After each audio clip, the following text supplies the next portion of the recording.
ಮೊನ್ನೆಯಷ್ಟೇ ರತನ್ ಟಾಟಾ ಅವರು ನಿಧನ ಹೊಂದಿದ್ರು. ಅವರು ನಿಧನ ಹೊಂದಿದ ನಂತರ ಅವರ ಆಸ್ತಿ ಪಾಲಿನ ಬಗ್ಗೆ ಹೆಚ್ಚಾಗಿ ಚರ್ಚೆ ನಡೀತಾ ಇತ್ತು. ಸ್ನೇಹ ಅಂದ್ರೆ ಯಾವಾಗ್ಲೂ ಶಾಶ್ವತವಾಗಿರುವಂತಹ ಸಂಬಂಧ. ಯಾರ ನಡುವೆ ಆಗ್ಲಿ ಗೆಳೆತನ ಅನ್ನೋದು ಹಣ, ಆಸ್ತಿ, ಚಿನ್ನ, ಬೆಳ್ಳಿ, ಶ್ರೀಮಂತ, ಬಡವ ಅಂತ ಹುಟ್ಟೋದಿಲ್ಲ. ಸ್ನೇಹ ಅದಾಗದೆ ಹುಟ್ಟುತ್ತೆ. ಪ್ರೀತಿಗಿಂತ ಹೆಚ್ಚು ಬಲಿಷ್ಠವಾಗಿರೋದು ಕುಚಿಕು ಗೆಳೆತನ. ಉದ್ಯಮಿ ರತನ್ ಟಾಟಾ ಅವರು ತನ್ನ ಹಾಸ್ಟೆಲ್ ಗೆಳೆಯನಿಗೆ ಬರೋಬ್ಬರಿ 500 ಕೋಟಿ ರೂಪಾಯಿ ಆಸ್ತಿಯನ್ನ ಬರೆದಿದ್ದಾರೆ. ಉದ್ಯಮಿ ರತನ್ ಟಾಟಾ ಅವರು ಫಾರಿನ್ ನಲ್ಲಿ ವಿದ್ಯಾಭ್ಯಾಸ ಮುಗಿಸಿ ಭಾರತಕ್ಕೆ ವಾಪಸ್ ಆಗಿದ್ರು. ಈ ವೇಳೆ ಅವರಿಗೆ ಟಾಟಾ ಕಂಪನಿಯಿಂದ ಉಳಿದುಕೊಳ್ಳೋದಕ್ಕೆ ಹಾಸ್ಟೆಲ್ ಅನ್ನ ನೀಡಲಾಗಿತ್ತು. ಈ ವೇಳೆ ಅಲ್ಲಿ ಪರಿಚಯವಾಗಿದ್ದೆ ಮೋಹಿನಿ ಮೋಹನ್ ದಾಸ್ ದತ್ತಾ ಅವರು. ದಶಕದ ಹಿಂದಿನ ಗೆಳೆಯನನ್ನ ಮರೆಯದೆ ರತನ್ ಟಾಟಾ ಅವರು ವಿಲ್ಲಿನಲ್ಲಿ ಬರೋಬ್ಬರಿ 500 ಕೋಟಿ ರೂಪಾಯಿ ಆಸ್ತಿಯನ್ನ ಅವರ ಹೆಸರಿನಲ್ಲಿ ಬರೆದಿದ್ದಾರೆ. ರತನ್ ಟಾಟಾ ದೊಡ್ಡ ಬಿಸಿನೆಸ್ ಮ್ಯಾನ್ ಆಗಿ ಬೆಳೆದಿದ್ರು ಗೆಳೆತನವನ್ನ ಬಿಟ್ಟಿರಲಿಲ್ಲ. ದತ್ತಾ ಅವರ ಮಗಳು 2015ರವರೆಗೆ ಟಾಟಾ ಒಡೆತನದ ತಾಜ್ ಹೋಟೆಲ್, 2024ರವರೆಗೆ ಟಾಟಾ ಟ್ರಸ್ಟ್ ನಲ್ಲಿ ಕೆಲಸ ಮಾಡ್ತಾ ಇದ್ರು. ನಮಸ್ಕಾರ, ನೀವು ನೋಡ್ತಾ ಇದ್ದೀರಾ ಸಮಗ್ರ ನ್ಯೂಸ್. ನಾನು ರಚನಾ ನಂಜುಂಡ.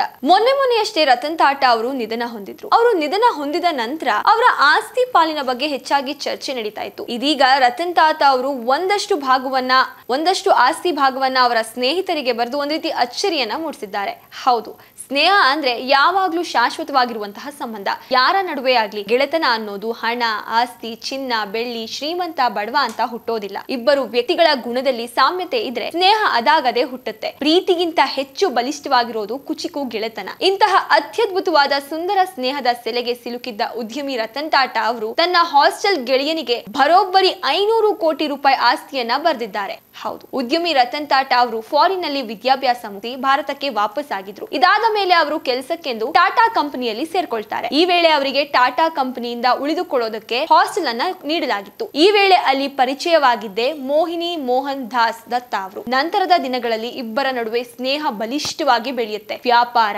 ಕುಟುಂಬ, ಇತರೆ ತಮ್ಮ ವೈಯಕ್ತಿಕ ಸಮಸ್ಯೆಗಳು ಏನಿದ್ರೂ ಕೂಡ ಇಬ್ರು ಕೂಡ ಪರಸ್ಪರ ಹಂಚಿಕೊಳ್ತಾ ಇದ್ರು. ಇದರಿಂದಾಗಿ ಇಬ್ಬರ ನಡುವಿನ ಗೆಳೆತನ ಇನ್ನೂ ಹೆಚ್ಚು ಗಾಢವಾಗಿ ಬೆಳೆದಿತ್ತು. ಮೋಹಿನಿ ಮೋಹನ್ ದತ್ತಾ ಅವರು ಟಾಟಾ ಅವರ ಕುಟುಂಬಕ್ಕೆ ಬಿಟ್ರೆ ಬೇರೆ ಯಾರಿಗೂ ಕೂಡ ಅಷ್ಟಾಗಿ ಗೊತ್ತಿಲ್ಲ. ದಶಕದ ಹಿಂದಿನ ಗೆಳೆಯನನ್ನ ಮರೆಯದೆ ರತನ್ ಟಾಟಾ ಅವರು ವಿಲ್ಲಿನಲ್ಲಿ ಬರೋಬ್ಬರಿ 500 ಕೋಟಿ ರೂಪಾಯಿ ಆಸ್ತಿಯನ್ನ ಅವರ ಹೆಸರಿನಲ್ಲಿ ಬರೆದಿದ್ದಾರೆ. ಇದನ್ನ ಹೈಕೋರ್ಟ್ ನಿಂದ ಪ್ರಮಾಣೀಕರಿಸಲ್ಪಟ್ಟು ನಂತರವೇ ಅವರಿಗೆ ಹಸ್ತಾಂತರ ಮಾಡಲಾಗುವುದು. ಈ ಇಬ್ಬರ ನಡುವಿನ ಸ್ನೇಹ ಇದೀಗ ವಿಲ್ಲಿನಿಂದ ಹೊರಬಂದಿರೋದು ಎಲ್ಲರಿಗೂ ಅಚ್ಚರಿ ಮೂಡಿಸಿದೆ. ಅಷ್ಟಕ್ಕೂ ಈ ಮೋಹನ್ ದತ್ತಾ ಯಾರು ಅಂತ ನೋಡೋದಾದ್ರೆ, ವಿದೇಶದಲ್ಲಿ ವಿದ್ಯಾಭ್ಯಾಸವನ್ನ ಪೂರ್ಣಗೊಳಿಸಿದ ನಂತರ ರತನ್ ಟಾಟಾ ಅವರಿಗೆ ಜಾರ್ಖಂಡ್ ನ ಜಮ್ಶೆಡ್ಪುರದಲ್ಲಿರುವ ಟಾಟಾ ಕಂಪನಿಯಲ್ಲಿ ಕೆಲಸ ಸಿಗುತ್ತೆ. ಅಲ್ಲಿ ಇವರಿಗೆ ಉಳಿದುಕೊಳ್ಳಲು ಕಂಪನಿಯು ಹಾಸ್ಟೆಲ್ ವ್ಯವಸ್ಥೆಯನ್ನ ಮಾಡಲಾಗುತ್ತೆ. ಇದೇ ಸಮಯದಲ್ಲಿ ರತನ್ ಟಾಟಾ ಅವರಿಗೆ ದತ್ತಾ ಪರಿಚಯ ಆಗಿದ್ರು. ಇದೇ ಸ್ನೇಹ ಮುಂದೆ ವ್ಯಾಪಾರ ವ್ಯವಹಾರದಲ್ಲೂ ಕೂಡ ಮುಂದುವರೆದಿತ್ತು. ಮುಂದೆ ಬಿಸ್ನೆಸ್ ನಲ್ಲೂ ಕೂಡ ರತನ್ ಟಾಟಾ ಮೇಲೆತ್ತರಕ್ಕೆ ಬೆಳೆದ್ರು. ಹೀಗಾಗಿ 2024ರಲ್ಲಿ ಮುಂಬೈನಲ್ಲಿ ನಡೆದ ಹುಟ್ಟುಹಬ್ಬಕ್ಕೆ ರತನ್ ಟಾಟಾ ಅವರು ಕೇವಲ ಕೆಲವು ಆಪ್ತರಲ್ಲಿ ದತ್ತಾ ಅವರನ್ನು ಕೂಡ ಆಹ್ವಾನ ಮಾಡಿದ್ರು.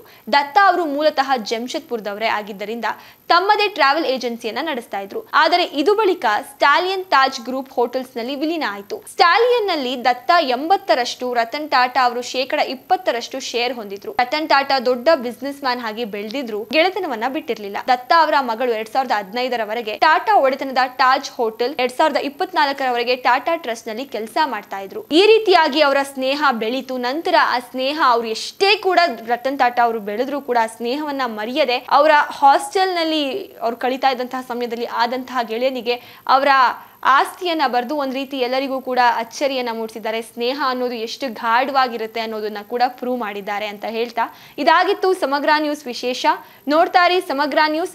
ಇದು ಭರವಸೆ, ನಂಬಿಕೆ, ಸ್ಪಷ್ಟತೆ.